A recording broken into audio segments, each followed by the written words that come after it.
Hello viewers, இன்றைக்கி நம்ம பார்க்க போகிறது சுவையான பருப்பு போலி எப்படி செய்யலான்னு பார்க்கலாம். வாங்க வீடியோக்குள்ளே போகலாம்.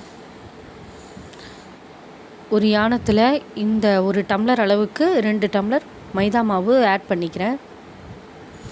ஆட் பண்ணதுக்கப்புறம் இது கலருக்காக மஞ்சப்பொடி இல்லைன்னா வேறு கலர் கூட சேர்த்துக்கலாம். நான் வந்து லெமன் எல்லோ ஃபுட் கலர் சேர்த்துருக்கேன். இதை நல்லா கலந்து விட்டுருக்கலாம். இது நல்லா ஃபுட் கலர் வந்து நல்லா கலர் மெரிச்சாகணும். அந்த அளவுக்கு நல்லா மாவை நல்லா கலரி விட்டுக்கோங்க. நம்ம தண்ணி ஆட் பண்ணும்போது கலர் சேஞ்ச் ஆகும். இப்போ கொஞ்சம் கொஞ்சமாக தண்ணி ஆட் பண்ணி நல்லா லூஸாக பசைஞ்சுக்கோங்க. ரொம்ப லூஸாக வேண்டாம். சப்பாத்தி மாவு பசைகிற அளவை விட கொஞ்சம் லூஸாக இந்த வருங்க. இப்போ பசைறோம் இல்லையா, இந்த அளவுக்கு லூஸாக இருந்தால் போதும். அந்த அளவுக்கு லூஸாக பசைஞ்சுங்க. இந்த மாவு ஃபுல்லாக கலர் சேஞ்ச் ஆகணும். அந்த அளவுக்கு கொஞ்சம் கொஞ்சமாக தண்ணி விட்டு எல்லாம் ஃபுல்லாக நல்லா பசைஞ்சுக்கோங்க, கை விடாமல்.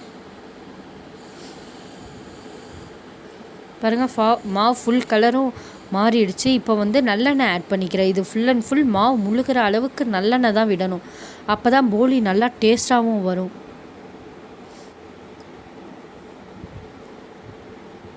நல்லா முழுகிற அளவுக்கு இப்போ நல்லெண்ணெய் விட்டாச்சு. இப்போ நல்லெண்ணெய் நல்லா வேஸ்ட் ஆகுதுன்னு வேண்டாம். இது போட்டதுக்கப்புறம் மிச்சம் இருக்கிற எண்ணெயை கூட நம்ம யூஸ் பண்ணிக்கலாம். இது கலந்து விட்டதுக்கப்புறம் இந்த மாதிரி நான் வந்து ஹோல்ஸ் போட்டு விடுறேன். இப்போ தான் மாவுக்குள்ளேயும் நல்லா எண்ணெய் இறங்கும். நல்லா ஊறணும். இந்த மாவு 1 மணி நேரம் போல் நல்லா ஊற விட்டுருங்க. இது நல்லா அப்படியே ஊறட்டும் கொஞ்சம் நேரத்துக்கு. இப்போ நான் கடலப்பருப்பு மைதா மாவு எவ்வளோ எடுத்தோனோ அதே டம்ளரில் 2 டம்ளர் கடலப்பருப்பு எடுத்திருக்கேன். இதை நான் குக்கரில் வேக விட்டு எடுத்து வச்சுருக்கேன். ஊற விட்டு கூட வேக வைக்கலாம், உங்கள் ஆப்ஷன் தான். இது நல்லா வடிஞ்சதுக்கப்புறம் ஒரு மிக்ஸி ஜாரில் கடலப்பருப்பை வடிகட்டி வச்சுருக்கோம் இல்லையா, அதை கொஞ்சம் கொஞ்சமாக ஆட் பண்ணிக்கணும். இதுக்கு தேவையான அளவுக்கு வெல்லம் எடுத்துக்கோங்க. இது நம்ம சிம்பிளாக பண்ணுறது எப்படின்னு நான் சொல்லித்தரேன்.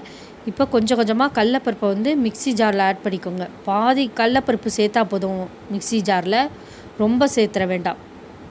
ஒரு 3லேருந்து 4 கைப்பிடி போட்டால் போதும். போட்டுட்டு இதுக்கு ஏலக்காய் பொடி கொஞ்சமாக சேர்த்துக்கிறேன். 1 ஸ்பூன், குட்டி ஸ்பூனில் 1 ஸ்பூன் சேர்த்துட்டு இதுக்கு தேவையான அளவுக்கு வெல்லம் நம்ம சேர்த்துக்கலாம்.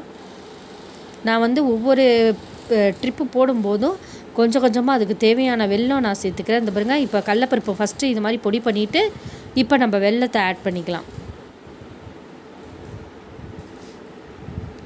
பாருங்கள், இந்த பருப்புக்கு தேவையான இந்த வெல்லம் தேவை, அதனால் இதை ஆட் பண்ணியிருக்கேன்.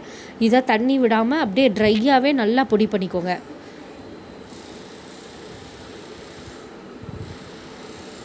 பாருங்கள், நல்லா பொடி ஆகிடுச்சு. வெல்லமும் பருப்பும் ஒன்றா மிக்ஸ் ஆகிடுச்சு. இப்போ ஒரு பாத்திரத்தில் மாற்றிக்கிட்டு இதே மாதிரியே ஒவ்வொரு ட்ரிப்பு கொஞ்சம் கொஞ்சமாக ஆட் பண்ணி அரைச்சி எடுத்து வச்சுக்கலாம். இப்போ மாவு நல்லா ஊறிடுச்சு. இப்போ நம்ம பூர்ணமும் அரைச்சி வச்சுருந்தோம் இல்லையா, அதெல்லாம் அரைச்சதுக்கப்புறம் ஒன்றா இந்த மாதிரி கைவிடாமல் நல்லா பசைஞ்சு வச்சுக்கோங்க. இப்போ நம்ம போலியை தட்ட ஆரம்பிச்சிடலாம். நான் வந்து வாழை இலை எடுத்திருக்கேன் இன்றைக்கி. தட்டுறதுக்கு முன்னாடி கல்லை சூடு பண்ணிக்கோங்க அடுப்பில். இப்போ வாழை எடுத்துட்டு லைட்டாக அந்த ஊறின எண்ணெயே கொஞ்சம் தடவிட்டு மாவு கொஞ்சமாக எடுத்தால் போதும், நிறைய எடுத்துடாதீங்க. மாவு கொஞ்சமாக இந்த அளவுக்கு எடுத்தால் போதும். எடுத்துகிட்டு நம்ம பூர்ணம் வச்சுருக்கோம் இல்லையா, பூர்ணம் தான் குவான்டிட்டி நிறையா வேணும். பூர்ணம் நிறையா இருக்கட்டும், மாவு கொஞ்சம் கம்மியாக இருக்கணும். அப்போ தான் தித்திப்பு நிறையா இருக்கும், டேஸ்ட்டாகவும் இருக்கும் போலி. இந்த அளவுக்கு பூர்ணம் வச்சுட்டு இதை அப்படியே மூடிட்டு, நல்லா ஃபுல்லாக மூடாது, அதனால் கையில் எடுத்து இந்த மாதிரி உருண்டை மாதிரி பண்ணிங்கன்னா கரெக்டாக ஃபுல்லாக மூடிடும், க்ளோஸ் ஆகிடும். இப்போ நம்ம தட்ட வேண்டியதுதான். இந்த மாதிரி ப்ரெஸ் கொடுத்து பண்ணிங்கன்னா அழகாக இந்த மாதிரி ரவுண்ட் ஷேப்பில் வந்துடும். இப்போ சூடாயிடுச்சு கடாய், அதில் போட்டு நம்ம வாட்டி எடுக்க வேண்டியதுதான். இப்போது இதுக்கு தேவையான நெய் விட்டுருங்க. நெய் கொஞ்சம் ஜாஸ்தியாக விட்டால் தான் டேஸ்ட்டும் செமையாக எம்மியாக இருக்கும். இந்த சைடு வந்ததுக்கப்புறம் அடுத்த சைடையும் நம்ம திருப்பி போட்டு இன்னும் கொஞ்சம் எண்ணெய் ஆட் பண்ணிக்கணும். நான் இது வேகிறதுக்குள்ளே அடுத்த போலியும் தட்ட ஆரம்பிச்சிட்டேன். இந்த மாதிரி போட்டு போட்டு எடுத்தால் சுட சுட போலி கடகடன்னு சாப்பிட்ருவாங்க குழந்தைங்க கூட. இது நல்லா சட்டுன்னு ஈஸியாக பண்ணக்கூடிய ரெசிபி, ட்ரை பண்ணி பாருங்கள்.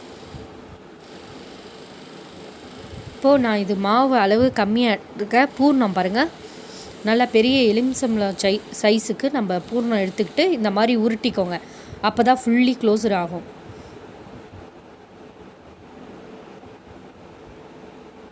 இப்போ அந்த போலி நல்லா வெந்துருச்சு. அதை எடுத்து ஒரு பிளேட்டுக்கு மாற்றிடலாம்.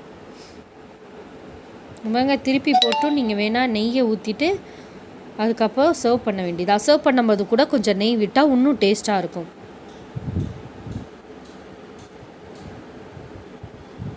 இப்போ அடுத்த பொடியை போட்டுடலாம்.